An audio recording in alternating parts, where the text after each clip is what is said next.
கர்த்தருடைய பரிசுத்த நாம மகிமைப்படட்டும். எரேமியா 30:17 அவர்கள் உன்னை விசாரிப்பற்ற சீயோன் என்று சொல்லி உனக்கு தள்ளுண்டவள் என்று பேரிட்டபடியினால் நான் உனக்கு ஆரோக்கியம் வரப்பண்ணி உன் காயங்களை ஆற்றுவேன் என்று கர்த்தர் சொல்லுகிறார் என்று வேதம் சொல்லுகிறது. இதனுடைய சில பகுதிகளை கடந்த நாட்களை தியானித்திருக்கிறோம். உன்னை விசாரிப்பதற்கு கர்த்தர் இருக்கிறார். உன்னை விசாரிப்பதற்கு ஒருவர் இருக்கிறார். அவர்தான் ஆண்டவராகிய இயேசு என்று நம்ம தியானித்தோம். தள்ளுண்டவள் என்பதை குறித்ததான சில காரியங்களை நம்ம வேதத்திலிருந்து தியானித்தோம். இன்றைக்கு வேதம் சொல்லுகிறது, நான் உனக்கு ஆரோக்கியம் வரப்பண்ணி உன் காயங்களை ஆற்றுவேன் என்று கர்த்தர் சொல்லுகிறார். இன்றைக்கு ஆரோக்கியம் வரப்பண்ணுகிற தெய்வம் நம்முடைய தெய்வம் என்பதை நாம் அறிந்து கொள்ளணும். ஆரோக்கியம் என்று சொன்னால் ரெண்டு விதத்திலே ஆரோக்கியத்தை நம்ம புரிந்து கொள்ளலாம். ரெண்டு விதத்திலே சுகத்தை புரிந்து கொள்ளலாம். ரெண்டு விதத்திலே ஆரோக்கியம் இல்லாத அனுபவத்தையும் நம்ம அறிந்து கொள்ளலாம். பார்த்தீங்கன்னு சொன்னா நம்முடைய ஆத்துமாவில என்ன செய்யணும்? ஆரோக்கியம் வேணும். ஆத்துமாவிலே குணம் வேணும். சரீரத்திலேயும் குணம் வேணும். சரீரத்திலேயும் நமக்கு என்ன செய்யணும்? ஆரோக்கியம் வேணும். இந்த ரெண்டுமே ஒரு மனிதனுக்கு தேவையாய் இருக்கிறது. கிறிஸ்தவர்களுக்கு, தேவ பிள்ளைகளுக்கு, கர்த்தரை ஆராதிக்கிற ஒவ்வொருவருக்கும் இந்த ரெண்டு காரியத்திலேயும் நமக்கு குணம் வேணும், ஆரோக்கியம் வேணும் என்பதை நன்றாய் நீங்க என்ன செய்யணும்? அறிந்து கொள்ளணும். ஏன்னா இங்க வேதம் சொல்லுகிறது, இன்னைக்கு நம்ம சரீர சுகத்தை மட்டும்தான் நம்ம இதுல இருக்குன்னு நீங்க நினைச்சிடக்கூடாது. ஆத்துமாவும் என்ன செய்யணும்? குணப்படணும். ரெண்டு காரியத்தை குறித்து நம்ம அறிந்து கொள்ளணும். ஒன்று, நம்முடைய சரீரத்திற்கும் என்ன செய்யணும்? ஆரோக்கியம் தேவை. நம்முடைய ஆத்துமாவுக்கும் என்ன செய்யணும்? ஆரோக்கியம் தேவை. இது ரெண்டுலையும் நமக்கு ஆரோக்கியம் இருக்கா அப்படி என்பதை நம்ம தான் என்ன செய்யணும்? யோசித்து பார்க்கணும். சரீர ஆரோக்கியத்தை கூட நம்ம என்ன செஞ்சிடலாம்? ஏதோ ஒரு விதத்துல சரியாயிரும், சரி பண்ணிடலாம்.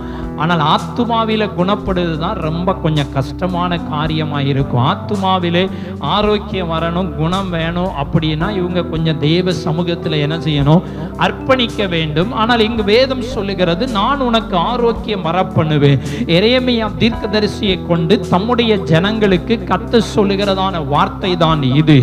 நம்ம எடுத்துக்கொள்வோம். யாத்ராகமத்தின் புஸ்தகம் 15ஆம் அதிகாரம் 26ஆம் வசனத்தை நம்ம எடுத்துக்கொள்வோம்.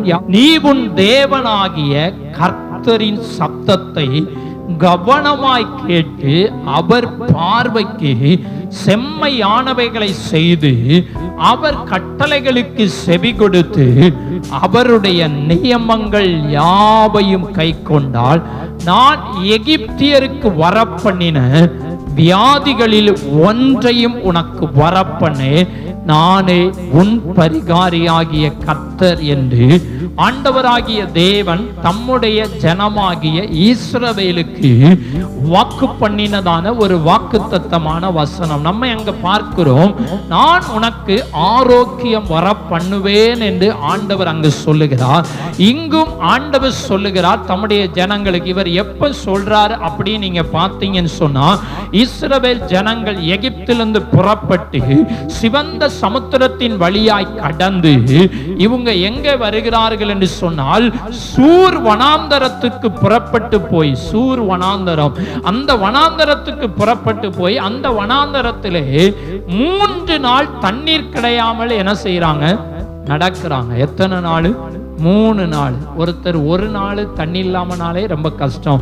ஏன் ஒரு 2 மணி நேரம் தண்ணி இல்லைனாலே கஷ்டம். ஆனா இஸ்ரவேல் ஜனங்கள் செங்கடலை தண்ணி இருக்கிற கடலை கடந்துதான் என்ன செஞ்சிருக்கிறாங்க? வெட்டாந்தரை வழியாய் கடந்து வந்திருக்கிறாங்க. ஆனால் வந்து வனாந்தரத்துக்கு வந்து எகிப்தில் அடிமைப்பட்டு எடுத்த உடனே வனாந்தரத்துக்கு வருகிறாங்க. வந்த உடனே இவங்களுக்கு என்ன இருக்கு? வனாந்தரத்துல வந்த உடனே தண்ணி இல்லாத ஒரு அனுபவம் தான். தண்ணி இல்லாத ஒரு நிலைமையில தான் என்ன செய்யறாங்க?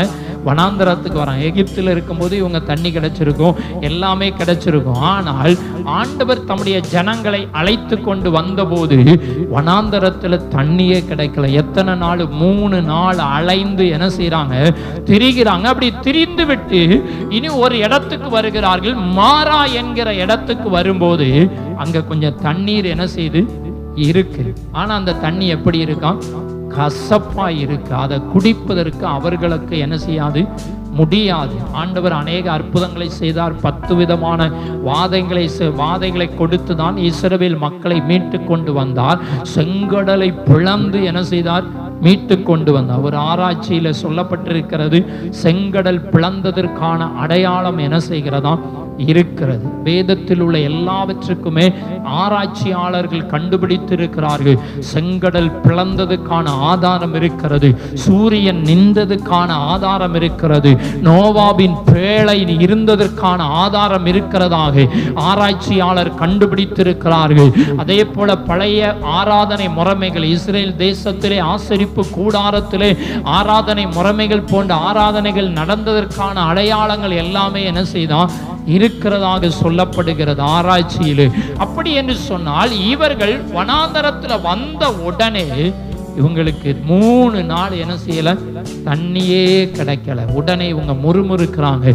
முறுமுறுத்த போது மோசே என்ன பண்றாரு, கர்த்தரை நோக்கி என்ன செய்யறாரு, கூப்பிடுகிறார். கூப்பிட்ட போது கர்த்தர் மோசே பார்த்து சொல்றாரு, நீ ஒரு மரத்தை காண்பித்து இந்த மரத்தை வெட்டி நீ என்ன செய்ய, இந்த கொப்பை வெட்டி நீங்க அந்த தண்ணியில என்ன செய்யுங்க, போடுங்க. போடும்போது அந்த தண்ணீர் என்ன செய்யுமா, மதுரமாய் மாறிவிட்டதா, இனிப்பாய் மாறிவிட்டது என்று சொல்லுகிறது. உடனே அந்த இடத்திலேயே அவர் அங்கே அவர்களுக்கு ஒரு நியமத்தையும் ஒரு நியாயத்தையும் கட்டளையிட்டு அவர்களை அங்கே என்ன செய்கிறாரு, சோதிக்கிறார். ஆண்டவர் என்ன பண்றாரு, ஒரு நியமத்தை கொடுக்கிறார், ஒரு கட்டளையை கொடுக்கிறார். இன்னைக்கு கட்டளை இல்லாம, நியமம் இல்லாம ஆசீர்வாதத்தை என்ன செய்ய முடியாது, பெற்றுக்கொள்ள முடியாது. ஒரு நிபந்தனை இருக்கும், ஒரு கட்டளை இருக்கும், ஒரு கற்பனை இருக்கும். அதை கடைபிடித்தாதான் உங்களுக்கு ஆசீர்வாதம் உண்டு என்று வேதம் சொல்லுவோம். அவர்களை சோதித்து 26ஆம் வசனம் தான் சொல்லுகிறார், கர்த்தரின் சத்தத்தை நீங்க என்ன செய்யணும், கவனமாய் கேட்கணும். நம்ம யாருடைய சத்தத்தை கேட்கணுமா, கர்த்தரின் சத்தத்தை. இன்னைக்கு நிறைய பேருடைய சத்தம் இன்னைக்கு எதை கேட்கறதுன்னு பார்த்தீங்கன்னா, இன்னைக்கு விஞ்ஞான உலகத்துல பார்த்தீங்கன்னா நிறைய பேர் எந்த சத்தத்தை கேட்குறாங்க, நமக்கு கொஞ்சம் ஒரு நாலேஜ் இல்லாமல் இருக்கலாம். அடுத்து பார்த்தீங்கன்னா நல்ல படித்தவர்கள், நல்ல நாலேஜ் உள்ளவங்க எல்லாருமே இன்னைக்கு எதுக்கிட்ட போய் பேசுறாங்க, எது சொல்றத கேட்காங்கன்னு பார்த்தீங்கன்னு சொன்னா, இன்றைக்கு உலகத்துல வந்திருக்கிற ஒரு டெக்னாலஜி வந்திருக்கிறது. செயற்கை நுண்ணறிவு என்கிற ஒரு டெக்னாலஜி என்ன செஞ்சிருக்கு, வந்திருக்கிறது. ஏஐ கிட்ட போய் நீங்க பேசுனீங்கன்னா, ஆர்டிபிஷியல் இன்டெலிஜென்ட் ஏஐட்ட போய் நீங்க எழுதினாலே போதும், உங்களுக்கு தேவையானதெல்லாம் என்ன செஞ்சிடும், கொண்டு வந்துடும். அன்றைக்கு நான் ஒரு வீடியோ பார்த்தேன். நான் ஏன் இதை சொல்றேன்னா, இன்னைக்கு நிறைய சத்தங்கள், வேதத்துக்கு புறமான சத்தத்தை கேட்கிற ஜனங்கள் பெருகி இருக்கிறார்கள். ஆனால் இப்படிப்பட்ட இன்னைக்கு அந்நிய சத்தத்தை கேட்டு அதன்படி செய்கிற ஜனங்கள் பெருகி இருக்கிறார்கள். ஆனால் தேவ பிள்ளைகள் நியமங்களையும் கட்டளைகளையும் அவருடைய சத்தத்தையும் கவனமாய் கேட்டு என்ன செய்யணும், நடக்கணும். ஒரு ஏஐட்ட போய் ஒரு பையன் என்ன செய்யனானா, பேசினானா, பேசிக்கிட்டே இருப்பானா, பகல்ல பேச மாட்டானா. அவன் பேசினா அவனுக்கு தற்கொலை செய்யக்கூடிய அளவுக்கு இந்த ஏஐ அவனுக்கு சொல்லி, இப்படியெல்லாம் நீ என்ன செய், தற்கொலை பண்ணுன்னு என்ன செய்தான் சொன்னது. அது பெரிய ஆளும் கிடையாது, சின்ன பையன். ஏஐட்ட போய் நீங்க பேசுனீங்க அப்படின்னா உங்களுக்கு தெரியும், நிறைய ஆப் என்ன செய்து இருக்கிறது. அதுல போய் எப்படி சாம்பார் வைக்கணும் நீங்க கேட்டு பாருங்க, அழகா உங்களுக்கு சாம்பார் வைக்கிறதுக்கு என்ன செஞ்சிடும், சொல்லி தந்துடும். நீங்க சாம்பார் எப்படி வைக்கணும் வீடியோ கேளுங்க, வீடியோ என்ன செஞ்சிடும், சொல்லி தந்துடும். இன்னைக்கு நிறைய பேரு ஏஐட்ட தான் என்ன செய்யறாங்க, பேசிக்கிட்டு இருக்கிறாங்க. முந்தி மொபைல்கிட்ட பேசி, மொபைல் மூலமா இன்னைக்கு உருவாக்கப்பட்டிருக்கிற ஏஐயினுடைய சத்தத்தை கேட்கிறாங்க, ஏஐ சொல்றதை கேட்கிறாங்க. இது எங்கே கொண்டு போகிறதுன்னு சொன்னால், கடைசியில அந்தி கிறிஸ்து சொல்றதை எல்லாருமே என்ன செய்வாங்க, கேட்பாங்க. கடந்த நாட்களில் ஒரு வீடியோவை பார்க்கிற போது ஒருவர் வெளிநாட்டில் நினைக்கிறேன், அவர் வேலை செய்கிறார், ஒரு அரசு வேலை செய்து கொண்டிருக்கிறார். அவர் அந்த வேலை செஞ்சு முடிச்சு நேரம் ஆனவுடனே இவர் போகணும்னு சொல்லும்போது அந்த ஏஐ சொல்லிச்சான், நீ வேலை செஞ்சு முடிச்சுட்டு இன்னும் குறை வேலை இருக்கு, அதை முடிச்சுட்டு தான் என்ன செய்யணுமா போகணும்னு சொல்லிச்சான். இவர் சொன்னார், ஏன் டைம் என்ன செஞ்சிருச்சு, முடிஞ்சிருச்சு. உடனே அந்த ஏஐ சொல்லிச்சான், உன்னை பத்தி நீ செய்த தப்பெல்லாம் உன் பொண்டாட்டிக்கிட்ட என்ன செய்யட்டுமா, போட்டு கொடுக்கட்டுமா, நீ செய்த தப்பெல்லாம் நான் உன் பொண்டாட்டிக்கிட்ட என்ன செஞ்சிருவேன், சொல்லி கொடுத்துருவேன் அப்படின்னு சொன்ன உடனே, இல்லை நீ சொல்ல வேண்டாம், நான் குறையும் வேலையை என்ன செஞ்சுட்டு செய்துட்டு நான் போறேன்னு சொல்லி அந்த ஏஐ என்ன செஞ்சான், சொல்லிச்சான். அப்ப நீங்க யோசித்து பாருங்க, இன்றைக்கு எந்த அளவுக்கு உலகம் ஆக்கிரமிக்கப்பட்டு கொண்டிருக்கிறது. தேவனின் சத்தத்தை கேட்பதை விட இன்றைக்கு உலகத்தில் சொல்லக்கூடிய சத்தம் தான் அதிகமாக இருக்கு. நான் கூட இந்த மொபைலில் இந்த ஏஐ மூலமாய் பிரசங்கம் எனக்கு ரெடி பண்ணதுக்கு எனக்கு என்ன செய்யும் முடியும், எல்லாருமே முடியும். பிரசங்கம் பண்றதுக்கு ஏஐ மூலமாய் அழகா பிரசங்கம், ஒரு வசனத்தை கொடுத்தாச்சுன்னா போதும், அந்த வசனத்துக்கு பாயிண்ட் போட்டு தலைப்பு போட்டு வசனம் எல்லாம் கொடுத்துடும். அந்த அளவுக்கு இன்றைக்கு விஞ்ஞானம் பெருகி இருக்கு. ஆனா நான் ஒரு நாள் ஏஐல இருந்து எடுத்துட்டு வந்து என்ன செய்யல, பிரசங்கம் பண்றது இல்லை. அதுக்கு சொன்னா எனக்கு என்ன செஞ்சிடும், தலைப்பு கொடுத்துரும், அதுக்கு தேவையான எல்லாமே என்ன செஞ்சிடும், கொண்டு வந்துடும். ஆனா இது நான் உட்கார்ந்து எழுதி வேற வசனங்கள்லாம் தியானித்து தான் இதை ஏஐ சொல்லி நம்ம பிரசங்கம் பண்ணனா ஆவியானவர் சொல்றதை என்ன செய்ய முடியாது, சொல்ல முடியாது. இன்னைக்கு அநேக சப்தங்கள் இன்னைக்கு உலகத்துல என்ன செய்கிறது, கேட்டுக்கொண்டே இருக்கிறது. ஆனால் ஆண்டவர் சொல்லுகிறார், இன்னைக்கு உலகத்துல நிறைய சத்தம் இருக்கிறது, ஆனா நீ செய்ய வேண்டிய காரியம் என்னன்னா, உன் தேவனாகிய கர்த்தரின் சத்தத்தை கவனமா என்ன செய்யணும், கேட்கணும். நிறைய சத்தம் இருக்கு. ஏய் சொல்லு இப்படி செய்யுங்க, உலகம் சொல்லு இப்படி செய்யுங்க, சொந்தக்காரங்க சொல்லுவாங்க இப்படி சொல்லு இப்படி செய்யணும், சொந்தக்காரங்க சொல்லுவாங்க, பக்கத்துல இருக்கவங்க இப்படி செய்யணும் சொல்லுவாங்க. ஆனா தேவ பிள்ளைகள் நன்றாய் அறிந்து கொள்ளணும், உங்கள் தேவனாகிய கர்த்தரின் சத்தத்தை மட்டும்தான் நம்ம என்ன செய்யணும், கேட்கணும். பிசாசும் ஒரு பக்கம் இருந்து பேசுவான். ஆண்டவரிடத்துல வந்து பிசாசு என்ன செய்தான், பேசினா நீ தாழ குதியும். தாழ குதிச்சா என்னது கிடைக்கும், தேவ தூதர்கள் உன்னை கரங்கள்ல என்ன செய்வார்கள், ஏந்தி கொண்டு போற முழு உலகத்தையும் ஒரு நிமிஷத்துல இயேசுவுக்கு முன்னாடி காண்பித்து, நீர் என்னை வணங்கினார், நான் இதெல்லாம் உமக்கு என்ன செய்வேன், தருவேன். ஆண்டவர் உருவாக்குனவர்கிட்டே வந்து பேசுறான். ஆனா ஆண்டவர் அவன் சத்தத்தை கேட்கல. நீ உன் தேவனாகிய கர்த்தர் ஒருவரையே நீ என்ன செய்யணும், ஆராதிக்கணும். அவர் ஒருவரையே நீ என்ன செய்யணும், பணிந்து கொள்ளணும் என்று சொல்லி அவர் சொன்னதை பார்க்கிறோம். அப்போ உலக ஆசீர்வாதத்தெல்லாம் யார் தருகிறார், ஆண்டவர் தருகிறார், இல்லைன்னு சொல்லல. ஆனால் முழு உலகத்தை இயேசுவுக்கு முன்னாடி காண்பித்தது யாரு, பிசாசு. இதெல்லாம் உனக்கு நான் என்ன செய்வேன், தருவேன், இதெல்லாம் நீ என்ன செஞ்சுக்கோ, வாங்கிக்கோன்னு இயேசுவினிடத்துல வந்து சொன்னா, கர்த்தரின் ஆசீர்வாதம் நமக்கு என்ன செய்யும், ஐஸ்வர்யத்தை தரும். இன்னைக்கு பிசாசும் பேசுகிறான், பல சத்தம் கேட்கிறது. நம்முடைய நண்பர்களும் என்ன செய்வாங்க, பேசுவாங்க. அப்படியெல்லாம் ஒண்ணு இல்லை, இப்படியெல்லாம் ஒண்ணு இல்லை. ஆனால் வேதம் சொல்லுகிறது, உன் தேவனாகிய கர்த்தரின் சத்தத்தை எப்படி கேட்கணுமா, கவனமாய் என்ன செய்யணும், கேட்கணும். அடுத்து அவர் சொல்லுகிறார், அவர் பார்வைக்கு செம்மையானதை ஆரோக்கியம் வரப்பண்ணுவேன் ஆண்டவர் சொல்லி இருக்கிறார். உண்மைதான், நமக்கு சரீரத்திலையும் ஆரோக்கியம் கொடுக்கிறவர். ஆனால் ரொம்ப ரொம்ப முக்கியம், நம்முடைய ஆத்துமாவிலே ஆரோக்கியம் வேணும். ஆத்துமா வியாதியினாலே இல்லைன்னா உலக காரியங்களினாலே ஆத்துமா என்ன செய்திடக்கூடாது, சோர்வடைந்திடக்கூடாது. ஆத்துமாவில பலன் என்ன செய்யணும், வேணும். ஆத்துமா குணப்படணும், ஆத்துமாவில ஆரோக்கியம் வேணும். சரீர ஆரோக்கியத்தை ஏதோ ஊசியோ மருந்தோ போட்டு கூட நம்ம என்ன செஞ்சிருந்தோம், சரி பண்ணியிருந்தோம். ஆனால் ஆத்துமாவிலே கர்த்தருடைய வார்த்தையினாலதான் ஆத்துமா உயிர்ப்பிக்கப்பட வேண்டும். அவர் சொல்லுகிறார், அவர் கட்டளைகளுக்கு செவி கொடுக்கணும். ஒன்று கேட்கணும், அடுத்து செய்யணும், அடுத்து செவி கொடுக்கிறது. கேட்கறது செவி கொடுக்கிறதும் கொஞ்சம் வித்தியாசம். கேட்டுட்டு அந்த காத்துல போறது, இந்த காத்துல வாங்கிட்டு இந்த காத்துல விட்டுட்டு போறேன்னு சொல்றோம் பாத்தீங்களா, இது கேட்கறது. ஆனா செவி கொடுக்கிறதுனா கவனமா என்ன செய்யுது, காது வச்சு காது கொடுத்து என்ன செய்தது, கேட்டு இப்ப நம்ம என்ன செய்யலாம் அப்படிங்கிற ஒரு சிந்தனைக்கு என்ன செய்தது, வருகிறது தான் செவி கொடுக்கிறது. அடுத்து கட்டளைக்கு செவி கொடுப்பது மாத்திரமல்ல, நியமங்களை யாவையும் என்ன செய்யணுமா, கை கொள்ளணும். கை கொள்ளணும். இன்னைக்கு நிறைய நியமங்களை என்ன செய்ய மாட்டேங்கிறோம், கை கொள்ள மாட்டோம். கர்த்தரை ஆராதிக்கணும், துதிக்கணுங்கிற அந்த நியமத்தை கூட நிறைய பேர் என்ன செய்யல, கை கொள்ளணும். இதையே கை கொள்ளணும்னா எதை என்ன செய்ய போறாங்க, கை கொள்ள போறாங்க. நம்ம நன்றாய் அறிந்து கொள்ளணும். கை கொண்டால் இது யாருக்கு சொல்லுகிறார், அன்றைக்கு இஸ்ரவேல் ஜனங்களுக்கு என்ன செய்கிறார், சொல்லுகிறார். ஆனா அவருக்கு அவங்களுக்கு மட்டும்தானா, இன்னைக்கு நமக்கும் அதுதான். நம்மளும் கை கொண்டு நடந்தால் வேதம் சொல்லுகிறது, எகிப்தியருக்கு வரப்பண்ணின வியாதிகளில் ஒன்றையும் உனக்கு வரப்பண்ணேன். உன்னை என்ன செய்ய மாட்டாரா? வரப்பண்ண மாட்டார். இஸ்ரவேல் மக்களுக்கு வாக்கு பண்ணினா சில வியாதிகள் வரலாம், சில பலவீனங்கள் வரலாம். ஆனா நம்ம கொஞ்சம் என்ன செய்யணும்? யோசித்து பார்க்கணும். ஆண்டவரே, ஏன் இந்த பிரச்சனை, ஏன் எனக்கு இந்த வியாதி? ஆண்டவருடைய சமூகத்தில் ஒப்பு கொடுத்து, ஆண்டவரே என்ற குறைகள் இருந்தா நீங்க என்ன செய்யணும்? சரி பண்ணணும்னு ஆண்டவரிடத்துல கேட்கும் போது கர்த்தர் நிச்சயமாய் சரி பண்ணுவார். வேதம் சொல்லுகிறது, நீ இப்படி செய்தா நான் ஒரு வியாதி என்ன செய்ய மாட்டேன்? வர பண்ண மாட்டேன். அடுத்து சொல்லுகிறான், நானே உன் பரிகாரியாகிய கர்த்தர். வியாதிகள் வரும்போது, பலவீனங்கள் வரும்போது இப்படிப்பட்ட வேத வசனங்களை வைத்து நம்ம என்ன செய்யணும்? ஜெபம் பண்ணணும். ஆராய்ந்து பார்த்து ஜெபம் பண்ணணும். ஆண்டவரே, நீங்க சொல்லியிருக்கிறீங்க, நானே பரிகாரி என்று சொல்லியிருக்கிறீங்க. எகிப்தியருக்கு வரப்பண்ண வியாதி ஒன்னையும் நான் என்ன செய்ய மாட்டேன்?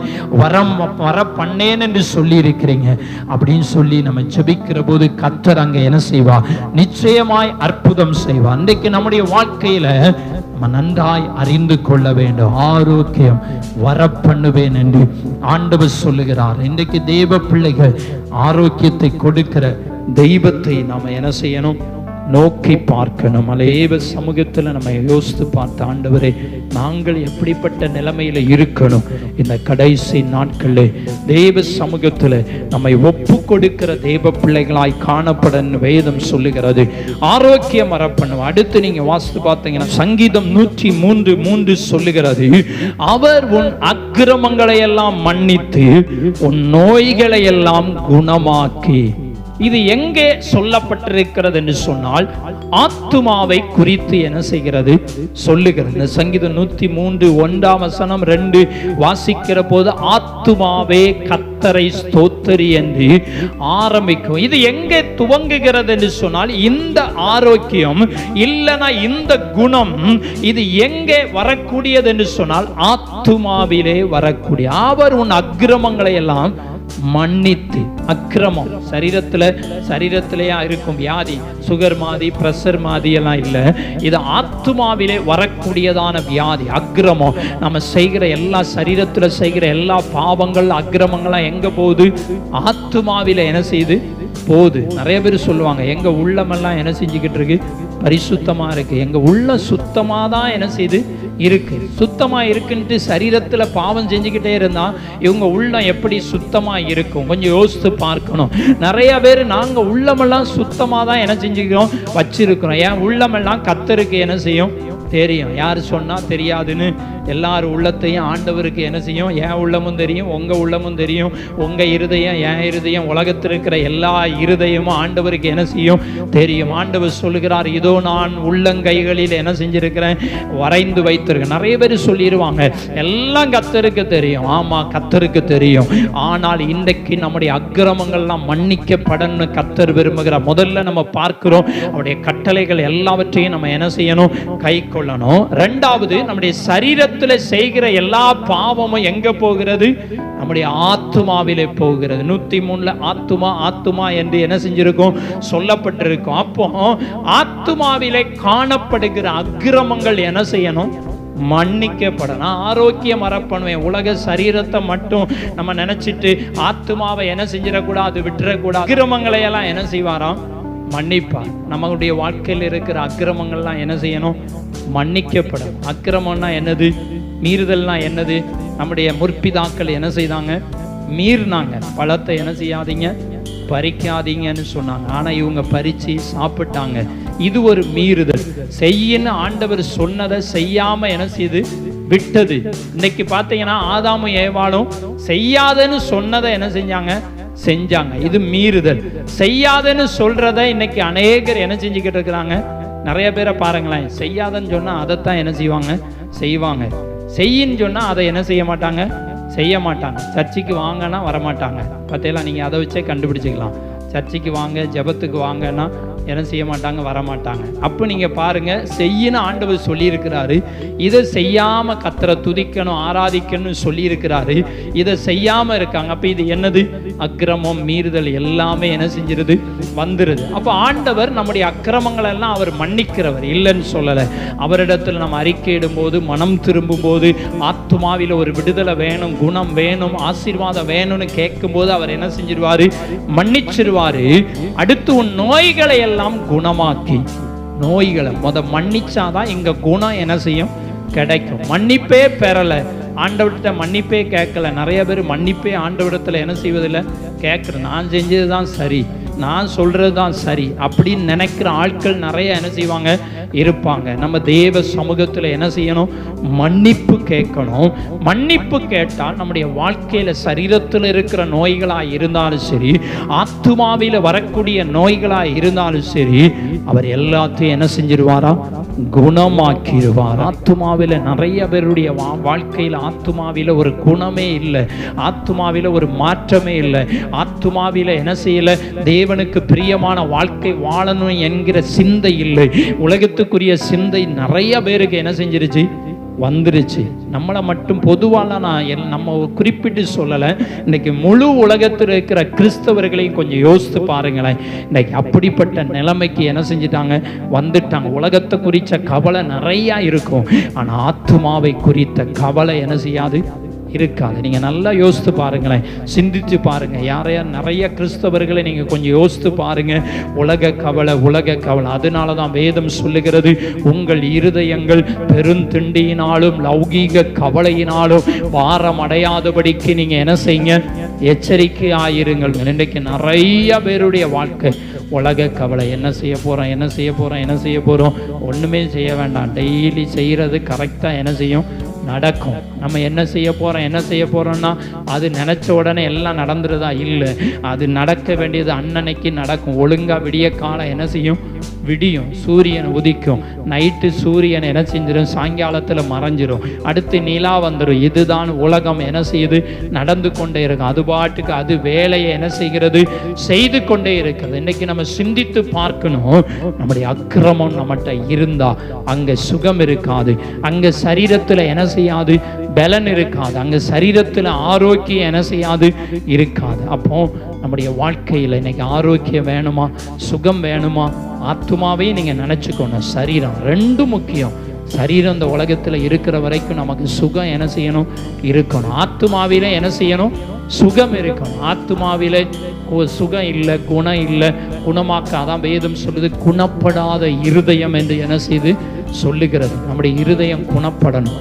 இருதயத்தில் தான் பொல்லாங்கு நிறைந்தது. நம்ம ஏற்கனவே இருதயத்தை குறித்து தியானித்திருக்கிறோம். இருதயமோ கேடுள்ளதும் திருக்குள்ளதுமா என்ன செய்கிறதா இருக்கிறது. திருக்குள்ள கேடுள்ள அந்த இருதயத்தை நம்ம கவனமா என்ன செஞ்சுக்கணும், வைத்து கொள்ளன்னு கர்த்தர் விரும்புகிறார். சங்கீதம் 107:20, அவர் தமது வசனத்தை அனுப்பி அவர்களை குணமாக்கி அவர்களை அழிவுக்கு என்ன செய்கிறாராம், தப்புவிக்கிறார் என்று வேதம் சொல்லுகிறது. இந்த சங்கீதத்தை எழுதினது யார் என்று சொல்லப்படவில்லை. ஆனால் இந்த சங்கீதம் துவங்கும் போதே சொல்லுகிறது, கர்த்தரை என்ன செய்யுங்க, துதியுங்கள். கர்த்தரை என்ன செய்யணும், துதிக்கணும். கர்த்தரை துதிக்கிற தேவ பிள்ளைகளா இருக்கணும். வேதம் சொல்லுகிறது, இந்த ஜனத்தை எனக்கென்று ஏற்படுத்தினேன், அவர்கள் என் துதியை என்ன செய்வார்கள், சொல்லி வருவார்கள். 20ஆம் வசனம், அவர் தமது வசனத்தை அனுப்பி அவர்களை என்ன செய்வார், குணமாக்குவார். சரீரத்தில் ஒரு வியாதி பலவீனம்னா மாத்திரையை போட்டு ஊசியை போட்டு என்ன செஞ்சிருந்தோம், ஒரு சுகம் கிடைச்சிருது. ஒரு காய்ச்சலோ ஒரு ஏதோ ஒரு மருந்தோ ஏதோ சாப்பிட்டு என்ன செஞ்சிருது, சுகம் கிடைச்சிருது. ஆனா ஆத்துமா கெட்டு போயிருக்கு, ஆத்துமாவில சுகம் இல்லாமல் இருக்குன்னா அங்க என்ன தேவைன்னா வசனம் என்ன செய்யணும், வேணும். வசனம் இருந்தா மட்டும்தான். எதுக்கு நீங்க ஆராதனைக்கு வாங்க, எதுக்கு கூட்டத்துக்கு வாங்க, எதுக்கு பிரசங்கத்தை கேளுங்க, எதுக்கு சத்தியத்தை கேட்கிறோம்னா வசனத்தை கேட்டாதான் நம்ம அங்க குணமடைய முடியும். நம்ம ஆத்துமாவில என்ன செய்ய முடியும், குணமடைய முடியும். வீட்டில் உட்காந்து நம்ம பைபிளை வேணா பேருக்கோ எதுக்கோ வாசிப்போம், வாசிக்காம கூட என்ன செய்வோம், இருப்போம். ஆனா நமக்கு ஒண்ணுமே என்ன செய்யாது, புரியாது. நிறைய பைபிள் இருக்குது, நிறைய காரியம் நிறைய பேருக்கு புரியாது. ஆனால் தேவ சமூகத்துக்கு வரும்போது ஆவியானவர் என்ன செய்வாரு, வெளிப்படுத்துவார். தேவ ஆவியானவர் வெளிப்படுத்தி அவர் நமக்கு என்ன செய்வாரு, கற்றுத்தருவார். வேதம் சொல்லுகிறது, அவர் தமது வசனத்தை அனுப்பி அவர்களை என்ன செய்தாராம், குணமாக்குவார். இன்றைக்கு வசனம் தான் நமக்கு ரொம்ப ரொம்ப ரொம்ப ரொம்ப முக்கியம். சரீரத்திற்கு சுகம் எப்படி முக்கியமோ அதே போல நம்முடைய ஆத்மாவுக்கு வசனம் முக்கியம். ஏன் வசனத்தை பிள்ளைகளை படிக்கன்னு சொல்றோம்? ஏன் நீங்க பிரசங்கத்தை கேட்கன்னு சொல்றோம்? எதுக்கு வேதத்தை வாசிக்கன்னு சொல்றோம்னா, இதுதான் நம்முடைய ஆத்மாவில் இருக்கிற பாவங்கள், கரைகள், குணமாக்கப்படாத சுபாவங்கள், தேவனுக்கு பிரியமில்லாத காரியங்களை எல்லாம் இது என்ன பண்ணிரும்? இந்த வசனம் என்ன பண்ணும்? குணமாக்கிறோம். சரீரத்தை குணமாக்குவதற்கு உலக காரியங்கள் இருக்கிறது, ஆனால் ஆத்துமாவை குணமாக்குவதற்கு இன்றைக்கு வேதம் சொல்லுகிறது வசனம் தான் நம்மை குணமாக்கும். நம்ம எல்லாம் இந்த இடத்துல வந்து இருக்கிறோம்னா, இயேசுவை ஏற்றுக்கொண்டிருக்கிறோம்னா, எதை வச்சு நம்ம இயேசுவை ஏற்றுக்கொண்டிருக்கிறோம்? தேவனுடைய வார்த்தை தான், வசனம் தான். ஒரு நாட்களில் நம்ம பொய் சொல்லியிருப்போம், ஒரு நாட்களில் தீமையான காரியங்களை செஞ்சிருப்போம், ஒரு நாட்களில் தீமையானதையே நம்ம என்ன செஞ்சிருப்போம்? பேசியிருப்போம். நம்ம வாயை திறந்தாலே என்ன செஞ்சிருக்கோம்? தீமைகள் வந்திருக்கும். ஆனா இன்னைக்கு அந்த காரியத்தை ஏன் செய்ய மாட்டேங்கிறோம்னா, இந்த வசனம் தான் நம்மளை என்ன செஞ்சிருக்கிறது? மாற்றி இருக்கிறது. அல்லேலூயா. அந்த வசனம் தான் இன்னைக்கு அநேகரை மாற்றி இருக்கிறது. இந்த வார்த்தை தான் உலகத்துல எத்தனையோ ஜனங்களை மாற்றுவதற்கு இந்த வார்த்தை தான் என்ன செய்யுது? மாறி இருக்கு. நம்மளெல்லாம் எது மாற்றி இருக்கிறது? நம்முடைய சுபாவங்களை மாற்றினது எது? இந்த வசனம். நம்முடைய காரியங்களை, நம்முடைய தேவனுக்கு பிரியமில்லாத எல்லா காரியங்களையும் மாற்றினது எது? இந்த வேத வசனம் தான். இந்த வேத வசனம் இல்லைன்னா நம்ம வாழ்க்கையில மாற்றம் என்ன செஞ்சிருக்காது? வந்திருக்காது. சுவிசேஷம் இல்லைன்னா தேசங்களிலே மாற்றம் என்ன செஞ்சிருக்காது? வந்திருக்காது. இயேசுவை குறித்து அறிவிக்கப்படாவிட்டால் இன்னைக்கு நம்மலாம் எப்படி இருப்போம்னு சொல்லி நமக்கு என்ன செய்யாது? தெரியாது. எந்த நிலைமையில இருக்கிறோம்? இன்னும் அநேக மலைவாழ் மக்கள் மத்தியில மாற்றம் இல்லை. இன்னும் சுவிசேஷம் கொண்டு செல்ல முடியாத இடங்களிலே மாற்றம் இல்லை. எங்கெல்லாம் சுவிசேஷம் கொண்டு செல்லப்பட்டிருக்கிறதோ அங்கு பெரிய மாற்றம். ஆனா இன்னைக்கு உலகத்தில் உள்ள மக்கள் சொல்லுவாங்க, இவங்க கிறிஸ்தவங்க பூரா மதம் மாத்துறாங்க. இந்த ஒரு வார்த்தையை மட்டும்தான் என்ன செஞ்சிருக்கிறாங்க? பிடித்திருக்கிறாங்க. அன்றைக்கு ஒரு செய்தியை பார்க்கிற போது, இன்றைக்கு நாட்டில் முக்கிய தலைவர்களா இருக்கிறாங்க பார்த்தீங்களா? பிரதமர்ல இருந்து இப்படி நிறைய முக்கிய அமைச்சர்கள்லாம் இருக்கிறாங்க. இவங்கெல்லாம் எங்க படிச்சாங்கன்னு நீங்க நினைக்கிறீங்க? கிறிஸ்தவ கான்வென்ட்ல தான் என்ன செஞ்சிருக்கிறாங்க? படிச்சிருக்கிறாங்க. ஜெயலலிதா அம்மையார் அவங்க கிறிஸ்தவ கான்வென்ட்ல. இப்படி நிறைய தேசத்தில் உள்ள பெரிய பெரிய அமைச்சர்கள், முக்கிய தலைவர்கள்லாம் படித்த இடம் எது என்று சொன்னா கிறிஸ்தவ ஸ்கூல், கிறிஸ்தவ காலேஜஸ். இன்னைக்கு அவங்க பிள்ளைகளை எங்க கொண்டு சேர்க்காங்கன்னு நினைச்சீங்கன்னா அங்கதான். ஏன்னா அங்கதான் ஒழுக்கங்கள் கற்றுக் கொடுக்கப்படுகிறது. ஆனால் அவங்க எல்லாரும் மதம் மாறிட்டாங்களா? கிடையவே கிடையாது. மதம் மாறிட்டாங்களா? கிடையாது. இன்னைக்கு என் கூட ஹாஸ்டல்ல படிச்ச நிறைய நண்பர்கள் இருக்கிறாங்க. யாருமே மதம் மாறலை. 1-2 பேர் யாருமே மதம் மாறுற மாதிரி தெரியல. எல்லாருமே அவங்க இருக்கிறதெல்லாம் இருந்தாங்க. சின்ன வயசுல இருந்து வெளிநாட்டினுடைய சப்போர்ட்ல சாப்பிட்டு வளர்ந்து படித்து இன்னைக்கு போலீஸ் அதிகாரிகளா இருக்கிறவங்க இருக்கிறாங்க, உயர்ந்த பதவியில இருக்கிறவங்க இருக்காங்க, உயர்ந்த வேலையில இருக்கிறவங்க இருக்காங்க. ஆனா யாருமே என்ன செய்யல? மதம் மாறல. சும்மா உலகத்துல என்ன செய்யறாங்க? சொல்லி கொண்டிருக்கிறாங்க. இன்னைக்கு சுவிசேஷம் வரல. இன்றைக்கு இந்த மாதிரி நன்மை செய்கிற மக்கள் எழும்பல அப்படின்னா நானே என்ன செஞ்சிருக்க மாட்டேன்? படிச்சிருக்க மாட்டேன். உண்மையை சொல்ல போனா அதுதான். நான் படித்ததே அப்படித்தான். ஃபாரின்லிருந்து சப்போர்ட் வந்து தான் நான் படிச்சிருக்கிறேன். இல்லைன்னா எனக்கும் படிப்பறிவு இருக்காது. எங்களுடைய கேரளா பகுதியில் இருக்கிற நிறைய பேர் உண்டு. எல்லாருமே படித்ததற்கு முக்கிய காரணம் அவங்க ஜாதியை பார்க்கல, மதத்தை பார்க்கல, எந்த குலத்தை பார்க்கல, கோத்திரத்தை பார்க்கல. படிக்கணும், கஷ்டப்படுறவங்க படிக்கணும் என்பதற்காக உதவி செய்தார்கள் என்பதை நான் ஆணித்தரமாய் தைரியமாய் சொல்ல முடியும். இன்னைக்கு வசனம் தான் ஒரு மனிதனை மாற்றும். மதம் ஒரு மனிதனை இன்னொரு மதத்துக்கு மாற்றுவது இல்லை. இந்த வார்த்தை தான் மாற்றுகிறது. இந்த வசனம் தான் ஒரு மனிதனை குணமாக்குகிறது என்பதை இன்றைக்கு ஜனங்கள் புரிந்து கொள்ளாமல் இருக்கிறார்கள். வேதம் சொல்லுகிறது, அவர் தமது வசனத்தை அனுப்பி அவர்களை குணமாக்கி, அவர்களை என்ன பண்றாராம்? குணமாக்கிட்டு அப்படியே விட்டு போறதல்ல, அழிவுக்கு தப்புவிக்கிறார். அழிவு ஒண்ணு வரப்போகிறது. இன்னைக்கு உலகத்திலேயே அழிவை பார்த்து கொண்டிருக்கிறோம். யுத்தத்தின் நிமித்தம் ஜனங்கள் அழிந்து கொண்டிருக்கிறார்கள். அப்படி பாருங்க, இன்னைக்கு அழிவுக்கு நிறைய அழிவு நடக்கிறது. இந்த அழிவு அல்ல, இது உலகம் முடிஞ்ச உடனே ஒரு அழிவு என்ன செய்ய போகுது? வரப்போகுது. என்ன அழிவுனா, 2ஆம் மரணமாகிய அக்கினியும் கந்தகமும் எரிகிற கடல். இந்த கடல்ல இருந்து கர்த்தர் என்ன செய்கிறார்? தப்புவிக்கிறார். இந்த வசனம் என்ன செய்து தப்புவிக்கிறது, வசனம் குணமாக்குகிறது. குணமாக்கப்பட்ட எல்லா மனிதர்களும் அக்கினி கடல்ல இருந்து என்ன செய்கிறாங்க, தப்புவிக்கப்படுகிறார்கள், நரகத்திலிருந்து தப்புவிக்கப்படுகிறார்கள்.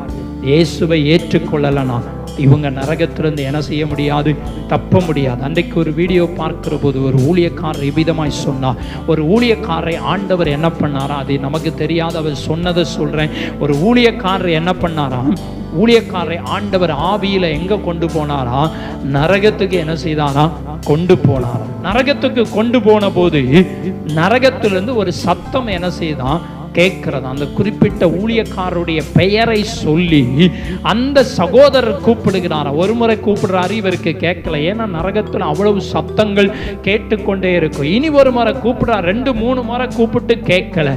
திரும்ப கவனிக்கும் போது இது நமக்கு தெரிந்த சத்தமாய் இருக்கிறதே, தெரிந்த குரலா இருக்கிறதே என்று பார்க்கிற போது அந்த சகோதரர் சொன்னாரா, நான் இந்த நரகத்திலிருந்து வேதனைப்படுறேன், நீ இந்த இடத்துக்கு என்ன செஞ்சிடக்கூடாது, வந்துடக்கூடாது அப்படின்னு அந்த சகோதரர் சொன்னாரா.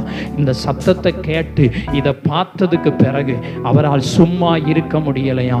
அழிந்து போகிற ஆத்துமாக்களுக்காய், நரகத்தை நோக்கி ஓடுகிற ஆத்துமாக்களுக்காய் சுவிசேஷம் அறிவித்தாராம். அநேக சபைகளை அவர் ஏற்படுத்தினார் என்று ஒரு ஊழியக்காரர் அந்த ஊழியக்காரரை குறித்து, அவர் வாழ்க்கையில நடந்ததை சொன்னதை குறித்து சொன்னார். அப்ப இன்னைக்கு நரகத்துல அநேகர் என்ன செய்யறாங்க, வேதனைப்பட்டு கொண்டு இன்னைக்கு அசால்ட்டா நம்ம எடுத்துருதாங்க. கிறிஸ்தவ வாழ்க்கையை இஷ்டப்படி வாழ்ந்துட்டு போய்கொண்டே இருக்கிறோம். சத்தியத்தின்படி வாழாதபடி, சத்தியத்துக்காய் நிற்காதபடி, கிறிஸ்துவுக்காய் வைராக்கியமாய் வாழாதபடி இருந்து கொண்டிருக்கிறார்கள். ஆனால் ஆண்டவர் சொல்லுகிறார், நரகத்திலிருந்து தப்புவிக்கப்படணும்னா, அழிவிலிருந்து தப்புவிக்கப்படணும்னா இந்த வார்த்தை நம்ம என்ன செய்யணும், குணமாக்கணும். நம்ம குணமாக்கப்பட்டால் மட்டும்தான், ஆத்மாவிலே குணம் வந்தால் மட்டும்தான். சரீரத்துக்கும் நமக்கு குணம் வேணும். நான் 2 காரியத்தை குறித்து சொல்லி கொண்டிருக்கிறேன். ஒன்று சரீரத்தில் சுகம், 2வது நம்முடைய ஆத்மாவிலே என்ன செய்யணும், சுகம் வேணும். 2 சுகம் இருக்கணும். சரீர சுகம் இல்லைனாலும் கஷ்டம்தான், ஆத்மாவிலே சுகம் இல்லைனாலும் கஷ்டம்தான். 2 சுகமும் ஆண்டவரிடத்தில் கேட்டு பெற்றுக்கொள்ள, ஆண்டவரே என் சரீரத்திலேயும் நீங்கள் சுகத்தை தாங்க, என் ஆத்மாவிலே குணம் தாங்க, என் ஆத்மாவில மாற்றம் தாங்க, என் ஆத்மாவில வரக்கூடிய அக்கிரமங்களெல்லாம் என்ன செய்யுங்க, குணமாக்குங்க. பாவங்கள், அக்கிரமங்கள், மீறுதெல்லாம் என்ன செய்யுங்க, மன்னிங்கன்னு ஆண்டவரிடத்தில் நம்ம ஒவ்வொரு நாளும் என்ன செய்யணும், கேட்கணும். ஒவ்வொரு நாளும் கேட்கணும். காலையில் எழும்பி நித்துரைக்கு போகிற வரைக்கும், நித்துரைக்கு போகும்போது நம்ம என்ன செய்யணும், சிந்தித்து யோசித்து என்ன செய்யணும், கேட்கணும்னு கர்த்தர் விரும்புகிறார்கள். அவர்களை குணமாக்கி அவர்களை அழிவுக்கு என்ன செய்கிறான், தப்புவிக்கிறான். இன்றைக்கு நாம் அழிவிலிருந்து தப்பணும்னா இந்த வார்த்தை நமக்கு ரொம்ப முக்கியமாக இருக்கிறது. அடுத்து நீங்க எரேமியா 3:22, சீர்கெட்ட பிள்ளைகளே திரும்புங்கள், உங்கள் சீர்கேடுகளை குணமாக்குவேன், இதோ உம்மிடத்தில் வருகிறோம், நீரே எங்கள் தேவனாகிய கர்த்தர் என்று இங்கு வேதம் சொல்லுகிறதை நம்ம என்ன செய்கிறோம், பார்க்கிறோம். ஆகிலும் என்னிடத்திற்கு திரும்பி வா என்று கர்த்தர் சொல்லுகிறார். இங்க ஒரு எடுத்துக்காட்டை சொல்லி ஆண்டவர் சொல்லுகிறார், திரும்பி வா, திரும்ப வேண்டும் என்று கர்த்தர் விரும்புகிறார். மனம் திரும்பணும்னு கர்த்தர் விரும்புகிறார். தவறான வழிகளிலே செல்லுகிறவர்களை பார்த்து, சத்தியத்துக்கு கீழ்ப்படியாதவர்களை பார்த்து திரும்பி வா என்று சொல்லுகிறார். 22ஆம் வசனம் சொல்லுகிறது, சீர்கெட்ட பிள்ளைகளே திரும்புங்கள். என்ன செய்யணுமா, சீர்கெட்டு போன பிள்ளைகள் என்ன செய்யறாங்க, இருக்காங்க. பிள்ளைகள்லாம் நம்ம வேற எதை நினைச்சிட வேண்டாம், கிறிஸ்தவர்களுக்காக, தேவனுடைய பிள்ளைகளுக்காக சொல்லப்படுது. ஒருவேளை நம்ம எந்தெந்த விஷயத்திலெல்லாம் சீர்கெட்டு இருக்கிறோமோ, எந்தெந்த விஷயத்திலெல்லாம் தவறி இருக்கிறோமோ, அதிலிருந்து நம்ம என்ன செய்யணும், திரும்பணும். இது ஆத்துமாவிலே வரக்கூடியதான காரியங்களை சொல்லி கொண்டிருக்கிறோம். வேதம் சொல்லுகிறது, உங்களுடைய ஆவியிலும் ஆத்துமாவிலும் உண்டான எல்லா அசுசியும் என்ன செய்யணும், நீங்கணும். ஆவியில வரக்கூடிய அசுத்தங்கள், ஆத்துமாவில வரக்கூடிய எல்லா அசுத்தங்கள், பாவங்கள், அக்கிரமங்கள், மீறுதல்கள் எல்லாமே என்ன செய்யணும், நீங்கணும். இங்க ஆண்டவர் சொல்லுகிறார், சீர்கெட்ட பிள்ளைகளே மனம் திரும்புங்கள், உங்கள் சீர்கேடுகளை நான் என்ன செய்வேன், குணமாக்குவேன். திரும்பினா மட்டும்தான் ஆண்டவர் என்ன செய்வாரு, குணமாக்குவார். நீங்க மனம் திரும்பலன்னு வச்சுக்கோங்களேன், அங்க குணம் என்ன செய்யாது, வராது. குணமாக்கப்படணும், ஆத்துமாவில குணமாக்கப்படணும் அப்படின்னா நம்முடைய சீர்கேடுகள் என்ன செய்யணும்? மாறணும். சீர்கேடுனா தேவனுக்கு பிரியமில்லாது எல்லாமே என்ன செய்யணும்?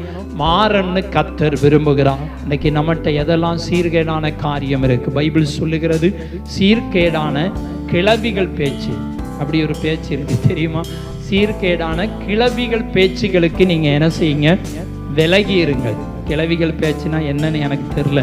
2-3 பாட்டிமாரெல்லாம் சேர்ந்தாங்கன்னா பைபிளில் சொல்லியிருக்கு. பாட்டிமாரெல்லாம் சேர்ந்தாங்கன்னா என்ன பண்ணுவாங்க? பழைய காலத்து கதையை பேசி, அந்த 4வது தெருவில் இருக்க கதை, 5வது தெருவில் இருக்க கதையெல்லாம் பேசி இன்றைக்கி நேரத்தை என்ன செய்வாங்க? வீணடிப்பாங்க. பழைய காலத்தில் உள்ள ஆட்கள் 5-6 வயசானவங்களாம் சேர்ந்தாங்க, அது ஆண்களாக இருந்தாலும் பெண்களாக இருந்தாலும் என்ன செய்வாங்க? தேவையில்லாத கதைகளை தான் என்ன செய்வாங்களாம்? பேசுவாங்க. நீங்கள் யோசித்து பாருங்களேன். 4 பேர் 5 பேர் சேர்ந்தா யாராவது அவங்கவுங்க கதையை மட்டும்தான் பேசுகிறாங்களா? அப்படி நீங்கள் சிந்திச்சு பாருங்க. இல்லை, ஊரில் உள்ள கதை எல்லாத்தையும் என்ன செய்வாங்க? பேசுவாங்க. என்னை பற்றி பேசுவாங்க, உங்களை பற்றி பேசுவாங்க, பக்கத்தில் இருக்கவங்களை பற்றி பேசுவாங்க. அவள் இருக்கா பார்த்தியா, அவன் இருக்கா பார்த்தியான்னு என்ன செய்வாங்க? பேசுவாங்க. சீர்கேடான காரியங்கள் என்ன செய்யணும்? மாறணும். சீர்கேடான கிளவிகள் பேச்சுக்கு நீங்கள் என்ன செய்யுங்க? விலகிருங்கள். வீணான பேச்சுக்கு நீங்க என்ன செய்யுங்க? விலகிருங்க. சீர்கேடான வார்த்தைகளுக்கு விலகணும். சீர்கேடா பேசுறாங்களா, நம்ம தூர என்ன செஞ்சிடணும்? ஒதுங்கிடணும். சரியில்லாம பேசுறாங்களா, அவங்கள விட்டு நம்ம என்ன செஞ்சிடணும்? விலகிடணும். சீர்கெட்டவர்களை நீங்க என்ன செய்யுங்க? திரும்புங்கள். உங்கள் சீர்கேடுகளை நான் என்ன செய்வேன்? குணமாக்குவேன். இன்னைக்கு குணம் எங்க தேவைப்படுது? முக்கியமா ஆத்துமாவில் தான் என்ன செய்யுது? தேவைப்படுது. சரீரத்திலையும் தேவை, ஆனால் ரொம்ப ரொம்ப ரொம்ப முக்கியம் நம்முடைய ஆத்துமா குணப்படணும். சரீரத்தில் வியாதியிலே மரித்தவர்கள் ஏராளமான பேர் உண்டு, ஆனால் அது பிரச்சனை இல்லை. ஆத்துமா குணப்பட்டிருந்தால் மட்டும்தான் தேவனுடைய ராஜ்யத்துக்கு என்ன செய்ய முடியும்? போக முடியும். வேதம் சொல்லுகிறது, இதோ உம்மிடத்தில் வருகிறோம். இதோ நாங்கள் உங்கள்கிட்ட வாரோம். ஆண்டவரே, நாங்கள் எங்கிட்ட சீர்கேடான காரியம் எங்கிட்ட இருக்கு, சீர்கேடான கிரியை இருக்கு, சீர்கேடான பேச்சு இருக்கு, சீர்கேடான செயல்பாடு இருக்கு. ஆண்டவரே, இதெல்லாம் விட்டுட்டு நாங்கள் உங்கள்கிட்ட என்ன செய்கிறோம்? வருகிறோம். நாங்கள் உங்க சமூகத்துக்கு வருகிறோம் அப்படின்னு திரும்பினா அங்கே ஒரு குணம் உண்டாகும், அங்கு ஒரு ஆசீர்வாதம் உண்டாகும், அங்கு ஒரு விடுதலை என்ன செய்யும்? உண்டாகும் என்று வேதம் அவங்க சொல்றாங்க. நீரே எங்கள் தேவனாகிய கர்த்தர். ஆண்டவர் தான் நமக்கு கர்த்தர். பணம் கடவுள் அல்ல, சொத்து கடவுள் அல்ல, சொந்தங்கள் கடவுள் அல்ல, ஆஸ்திகள் கடவுள் அல்ல, அந்தஸ்து கடவுள் அல்ல. நிறைய பேர் சொல்லுவாங்க செய்யும் தொழிலே என்ன செய்து தெய்வம் வாங்க. அது அவங்களுக்கு செய்கிற தொழில் தெய்வமா இருக்கலாம், தவறில்லை. ஆனால் நமக்கு தெய்வம் இயேசு கிறிஸ்து மட்டும்தான். நமக்கு எது இருந்தாலும் அது நமக்கு தெய்வமா என்ன செஞ்சிடக்கூடாது? மாறிடக்கூடாது. தெய்வம் தெய்வம்தான். அவருக்குரிய கணம் அவருக்குரியதான். வேற யாருக்கும் என்ன செய்யக்கூடாது? கொடுக்கக்கூடாது. அவருக்கு கொடுக்க வேண்டிய முக்கியத்துவம் அவருக்கு தான். கர்த்தரை தேடணுமா, அதுக்கு முக்கியத்துவம் அவருக்கு தான். மீதி 2வது நேரம் இருந்தாதான் மற்ற காரியங்களுக்கு. வேதம் சொல்லுகிறது, இதோ உம்மிடத்தில் வருகிறோம், நீரே எங்கள் தேவனாகிய கர்த்தர் என்று சொல்லுகிறது. அடுத்து நீங்க பாருங்க, அதே எரேமியா 33:6, இதோ நான் அவர்களுக்கு சௌக்கியமும் ஆரோக்கியமும் வரப்பண்ணி அவர்களை குணமாக்கி அவர்களுக்கு பரிபூரண சமாதானத்தையும் சத்தியத்தையும் என்ன செய்வேன்? வெளிப்படுத்துவேன். இன்னைக்கு ஆரோக்கியம்னா நம்ம சரீரத்தை மட்டும்தான் என்ன செஞ்சுக்கிட்டு இருந்திருப்போம்? நினைச்சிட்டு இருந்திருப்போம். ஆரோக்கியம், சுகம், சௌக்கியம், என் சரீரத்துக்கு இந்த வியாதி மாறணும், இந்த பிரச்சனை மாறணும் தான் நம்ம நினைச்சுக்கிட்டே இருந்திருப்போம். தவறு இல்லை. ஆனால் இங்கே ஆத்துமாவிலே ஒரு குணம் உண்டாகணும். வேதம் சொல்லுகிறது, அவர் உன் அக்கிரமங்களை எல்லாம் மன்னிக்க. நம்முடைய ஆத்துமாவில் இருக்கிற அக்கிரமம் என்ன செய்யணும்? மாறணும். அடுத்து சீர்கேடான காரியங்களை விட்டு ஆண்டவர் பக்கம் அந்த ஆத்துமா என்ன செய்யணும்? திரும்பணும். அடுத்து இங்கு சொல்லுகிறது, நான் அவர்களுக்கு சௌக்கியமும் ஆரோக்கியமும் வரப்பண்ணி அவர்களை நான் என்ன செய்வேன்? குணமாக்குவேன். அடுத்து சொல்லுகிறார், குணமாக்குவேன் சொல்லிட்டு அவர்களுக்கு பரிபூரண சமாதானத்தையும் சத்தியத்தையும் வெளிப்படுது. அப்ப இது எந்த குணத்தை குறிக்கிறதுனா, இதுவும் ஆத்துமாவிலே வரக்கூடிய சுகம். இன்னைக்கு ஆத்துமா இன்னைக்கு சமாதானமா இருக்கிறதா? பரிபூரண சமாதானம் வேணுமா? சமாதானம் மட்டும் இல்லை, நமக்குள்ள பரிபூரண சமாதானம் வேண்டும். இன்னைக்கு நம்ம சமாதானமாக தான் இருக்கோமா அப்படின்னு கொஞ்சம் என்ன செஞ்சுக்கணும்? யோசித்து பார்க்கணும். நமக்குள்ள சமாதானம் இருக்கா பரிபூரண சமாதானம் இருக்கா அப்படின்னா அங்க எங்கேயோ வியாதி என்ன செஞ்சிருக்கு, ஆத்துமாவில் வந்து சமாதானம் குறைஞ்சிருச்சுன்னு வச்சுக்கோங்களேன், உங்க ஆத்துமாவில் வியாதி வந்திருக்குன்னு அர்த்தம். சரீரத்தில் வியாதியை குறித்து எழுத்தின்படி சொல்லலை, ஆவியிலே ஆத்துமாவிலே சமாதானம் இல்லைன்னா வேதம் சொல்லுகிறது, சமாதான கட்டினால் ஆவியின் ஒருமையை காத்து கொள்வதற்கு நீங்க என்ன செய்யுங்க, ஜாக்கிரதையாயிருங்க. இன்னைக்கு சௌக்கியம் ஆரோக்கியம் இல்லைன்னா உங்க ஆத்துமாவில என்ன செய்யாது, சமாதானம் இருக்காது. பைபிள் சொல்லுகிறது பரிபூரண சமாதானம். பரிபூரண சமாதானத்தையும் சத்தியத்தையும் என்ன செய்வேன், வெளிப்படுத்துவேன். சத்தியத்திற்கு கீழ்ப்படியணும். வேதம் சொல்லுகிறது சத்தியத்தை அறிவீர்கள், சத்தியம் உங்களை என்ன செஞ்சிடும், விடுதலை ஆக்கிறோம். இன்னைக்கு சத்தியம் தான் நமக்கு ரொம்ப என்ன செய்யுது, முக்கியம். சத்தியத்தை வாங்கு, அதை விற்காது. இன்னைக்கு சத்தியத்தை நிறைய பேர் விற்காங்க தெரியுமா? பணத்துக்காக விற்கிறவர்கள் நிறைய பேர் இருக்காங்க. எனக்கு 10,000 ரூபா தந்து ஒருத்தர் சொல்லுவார், இந்த சத்தியத்தை தான் நீங்கள் பேசணும் அப்படின்னா அதை பேசுகிற ஆட்கள் என்ன செய்கிறாங்க, இருக்காங்க. சத்தியத்தை விற்கிறார்கள். சத்தியத்தை விற்க கூடாதான், அதை வாங்கணும். நல்ல சத்தியத்தை என்ன செய்யணும், வாங்கணும். விற்கிறவங்க இருந்தால் தானே வாங்க முடியும்னு நினைக்க கூடாது. ஆண்டவரே நமக்கு அதை என்ன செஞ்சுட்டாரு, தந்துட்டார். அதை மட்டும்தான் வாங்கணும். உலகத்தில் இருக்கிற விற்கிறத கண்ட சத்தியங்கள், சத்தியம் சொல்ல முடியாது, கண்ட உபதேசங்கள், தவறான உபதேசங்களை நம்ம கேட்டு என்ன செய்யக்கூடாது, வாழவே கூடாது. ஆண்டவர் சொல்லுகிறார் பரிபூரண சமாதானத்தையும் சத்தியத்தையும் நான் வெளிப்படுத்துவது ஆத்துமாவிலே வரக்கூடிய காரியம். இன்றைக்கு ஆத்துமாவிலே பரிபூர்ண சமாதானம் இருக்கிறதா? ஆமென் ஆமென். வேதம் சொல்லுகிறது கர்த்தர் தம்முடைய ஜனத்துக்கு என்ன செய்வாரு, சமாதானம் கொடுப்பாரு. உங்களுக்கு சமாதானம் இல்லைன்னா, எனக்கு சமாதானம் இல்லைன்னா, நம்ம ஆண்டவருடைய பிள்ளைகள் இருந்து எங்கேயோ என்ன செஞ்சிருக்கிறோம், விலகி இருக்கிறோம். எங்கேயோ குணம் இல்லாமல் இருக்கிறோம். எங்கேயோ நம்ம என்ன செஞ்சிருக்கிறோம், ஆரோக்கியம் இல்லாமல் இருக்கிறோம். ஏதோ ஒரு இடத்துல நம்ம தவறி இருக்கிறோம். அதை நம்ம என்ன செய்யணும், சரி பண்ணணும்னு கர்த்தர் விரும்புகிறார். இன்றைக்கு நம்முடைய வாழ்க்கையில நம்ம எப்படி இருக்கிறோம் என்பதை அறிந்து கொள்ளணும். சங்கீதம் 23:3 சொல்லுகிறது, அவர் உன் ஆத்துமாவை தேற்றி. 2 ஆசீர்வாதம் நமக்கு தேவை. நம்முடைய சரீரத்திலேயும் சுகம் தேவை, அடுத்து ஆத்துமாவிலேயும் சுகம் தேவை. இந்த 2 ஆரோக்கியமும் சவிக்கியமும் நமக்கு என்ன செய்யணும், வேணும்னு கர்த்தர் விரும்புகிறார். ஆத்துமாவில சமாதானம் இருக்கா, ஆத்துமாவில சௌக்கியம் இருக்கா, சரீரத்தில் சுகம் இருக்கா, சரீரத்தில் ஆரோக்கியம் இருக்கா? இல்லைனா இது 2ஐயும் தேவ சமூகத்தில் ஒப்பு கொடுத்து, ஆண்டவரே என் ஆத்துமாவில சமாதானத்தை தாங்க, என் சரீரத்திலையும் சுகத்தையும் சௌக்கியத்தையும் தாங்கன்னு ஆண்டவரிடத்தில் இந்த வேத வசனங்களை வச்சு நம்ம ஜெபிக்க கர்த்தர் நிச்சயமாய் நமக்கு என்ன செய்வார், அற்புதம் செய்வார். அவர் நம்ம ஆத்துமாவை தேற்றுகிறவர், நம்முடைய ஆத்துமாவை பலப்படுத்துகிறவர். யாருமே நம்ம ஆத்துமாவை தேற்றவே என்ன செய்யாது, முடியாது. அன்றைக்கு ஒரு ஊழியர் சொன்னான், என் மனைவி இறந்து போய்விட்டாங்க, என்னால் அதை தாங்கவும் முடியலை, என்னால் ஒன்றுமே செய்ய முடியலை, ஏன் ஆண்டவரேன்னு கேட்டேன். அடுத்து அவர் சொன்னார், அடுத்து உடனே சொன்னார், ஆண்டவர் எனக்கு ஒரு வார்த்தையை தந்தார்.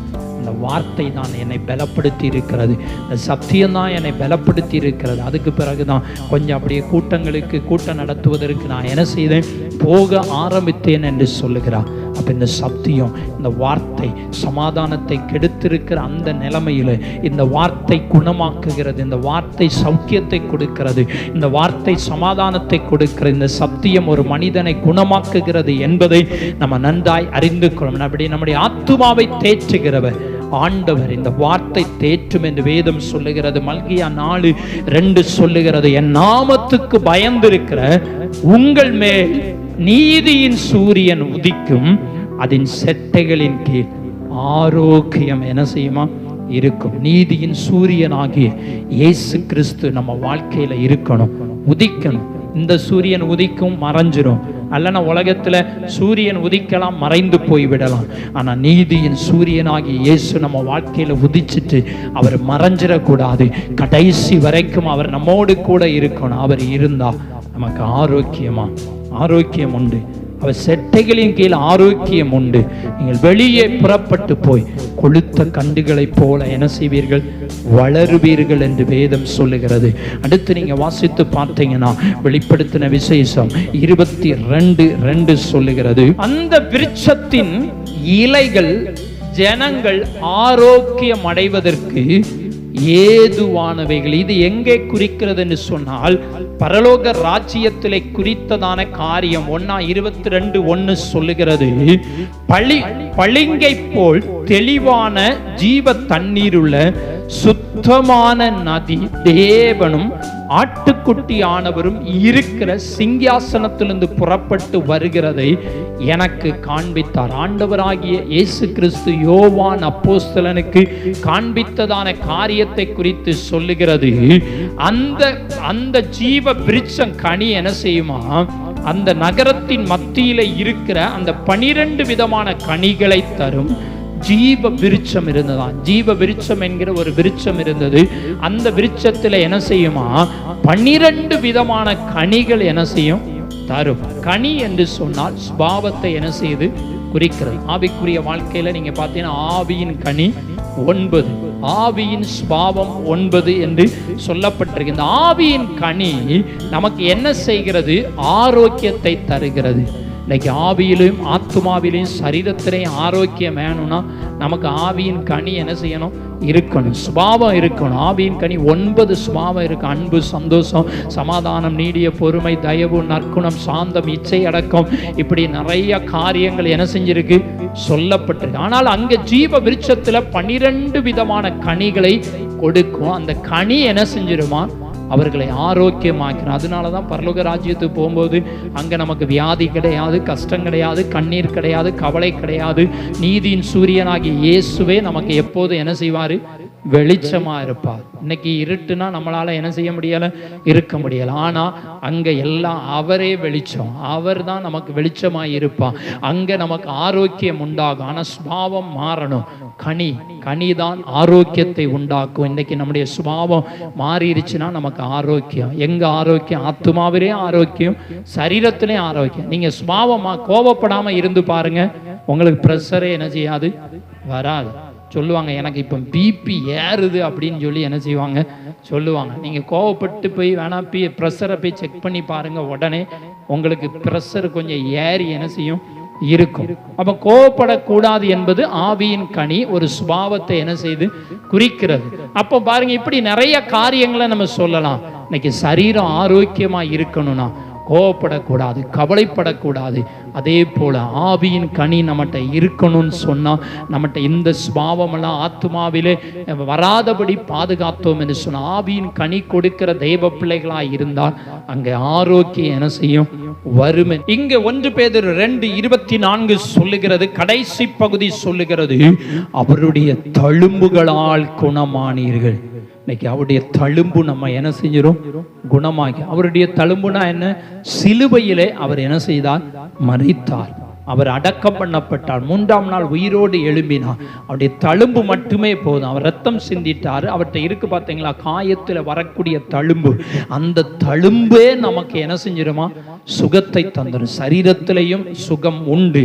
நம்ம விசுவாசிக்கும் போது, வேத வசனங்களை வைத்து ஜெபிக்கிற போது கர்த்தர் நிச்சயமாய் நம்ம சரீரத்தில் சுகத்தை தருவார். நமக்கு விசுவாசம் எப்படி இருக்கிறதோ அதற்கு ஏற்ற விடுதலை நமக்கு என்ன செய்யும், கிடைக்கும். சுகத்திற்காக நம்ம விசுவாசத்தோடு ஜெபி விடுதலை சரீரத்தில் கிடைக்கும். ஆத்மாவிலே சுகம் வேணும்னா அவருடைய தழும்புகள், நம்முடைய பாவங்கள் என பாவங்களுக்கு செத்து நீதிக்கு பிழைக்கணும். பாவம் செத்ததுன்னா அங்க ஆத்மாவில என்ன செஞ்சிடும், குணம் வந்துடும். பாவம் சாகாம இருந்ததுன்னா ஆத்மாவில குணமே என்ன செய்யாது, வராது. நிறைய பேர் சொல்லுவாங்க, இவங்க ஒரு நாள் என்ன செய்ய மாட்டாங்க, கோணப்படவே மாட்டாங்க, ஒரு நாள் திருந்தவே மாட்டாங்கன்னு சொல்றோம் பார்த்தீங்களா. இவங்க பாவத்துக்கு என்ன செய்யல, சாகல, நீதிக்கு பிழைச்சார். அவருடைய வாழ்க்கையில என்ன செஞ்சிடும், குணம். எங்கிருந்து குணம் வருகிறது, எங்கிருந்து ஆரோக்கியம் வருகிறது, எங்கிருந்து விடுதலை வருகிறதுனா அவருடைய தழும்புகள் மூலமாய், அவர் காயப்பட்ட தழும்புகள் மூலமாய் கர்த்தர் நமக்கு விடுதலை தருகிறார். நம்முடைய காயங்களை ஆற்றுகிற தெய்வம். அவரிடத்துல நம்ம என்ன செய்யணும், திரும்பணும். அடிக்கிறவர் இடத்துல நம்ம திரும்பணும். அடிக்கிறவர் இடத்துல தேவனிடத்துல திரும்பணும்னா நம்முடைய தவறை கண்டிக்கிறவர்களுக்கு நேராய் திரும்பணும். யார் நம்முடைய தவறை கண்டிக்கிறார், யார் நம்முடைய குறைகளை உணர்த்துகிறார்? பரிசுத்த ஆவியானவர் அவருக்கு நேராய் திரும்பும் போது சரீரத்திலையும் ஆத்துமாவிலே ஆவியிலையும் பெரிய ஒரு விடுதலை கொடுத்து நம்மை ஆசீர்வதிப்பார். அப்படியே நாம் கண்களை மூடி நாம் ஆண்டவரை நோக்கி பார்ப்போம். வேதம் நமக்கு கற்றுக் கொடுக்கிறது. எரேமியா 30:17 சொல்லுங்க, நான் உனக்கு ஆரோக்கிய மரப்பண்ணி உன் காயங்களை ஆற்றுவேன் என்று ஆண்டவர் சொல்லுகிறார். நம்முடைய வாழ்க்கையில ஆரோக்கியம் வேணுமா? சரீரத்தை ஆரோக்கியம் வேணும், ஆவியிலே ஆத்துமாவிலையும் நமக்கு ஆரோக்கியம் வேணும். கொஞ்சம் யோசித்து பாருங்க, எத்தனை பேருக்கு இது புரிந்தது புரியலன்னு சொல்லி தெரியல. ஆனா நீங்க நன்றா யோசிக்கணும். சரீரத்திலையும் உங்களுக்கு சுகம் வேணும், ஆவியிலே ஆத்துமாவிலையும் சுகம் வேணும். இன்றைக்கு நம்முடைய அக்கிரமங்கள் மன்னிக்கப்பட்டதுன்னா ஆத்துமாவிலே குணம் வரும். பாவத்துக்கு செத்து நீதிக்கு பிழைத்தால் நம்முடைய ஆத்துமாவிலே குணம் வரும். அவருடைய சத்தத்தை கவனமாய் கேட்டால் அவர் நமக்கு ஆரோக்கியம் மரப்பண்ணுவா. நம்முடைய ஆவியிலே ஆத்துமா சரீரத்திலேயும் கர்த்தர் ஒரு விடுதலையை கொடுக்க விரும்புகிறார். நம்ம சரீரத்திலேயும் வியாதியோடு இருப்பது தேவனுக்கு விருப்பம் இல்லை. நான் உனக்கு ஆரோக்கியம் வர பண்ணுவேன் என்று ஆண்டவர் சொல்ல, அவருடைய தழும்புகளால் குணமாகிறோம். நம்முடைய ஆத்துமா தேற்றப்படுகிற ஒரு அனுபவத்துக்கு கடந்து போகணும். நம்முடைய ஆத்துமா தேற்றப்படுகிற ஒரு நிலைமையில நம்ம என்ன செய்யணும்? காணப்படணும். தேவ சமூகத்தில் நம்ம அர்ப்பணிப்போம். இந்த வேத வசனங்களை வாக்குத்தத்தங்களை வைத்து நீங்க ஜெபிக்க ஜெபிக்க உங்களுடைய சரீரத்தில் ஆண்டவர் சுகத்தை தருவா, உங்களுடைய ஆத்துமாவிலே குணத்தை தருவா, உங்களுடைய ஆத்துமாவிலே ஒரு விடுதலையை தந்து உங்களை ஆசீர்வதிப்பார். வேத வசனத்தை விசுவாசத்தோடு ஜெபிக்கிற போது கர்த்தர் நிச்சயமாய் அற்புதம் செய்து உங்களை ஆசீர்வதித்து வழி நடத்துவாராக. ஆமென், ஆமென்.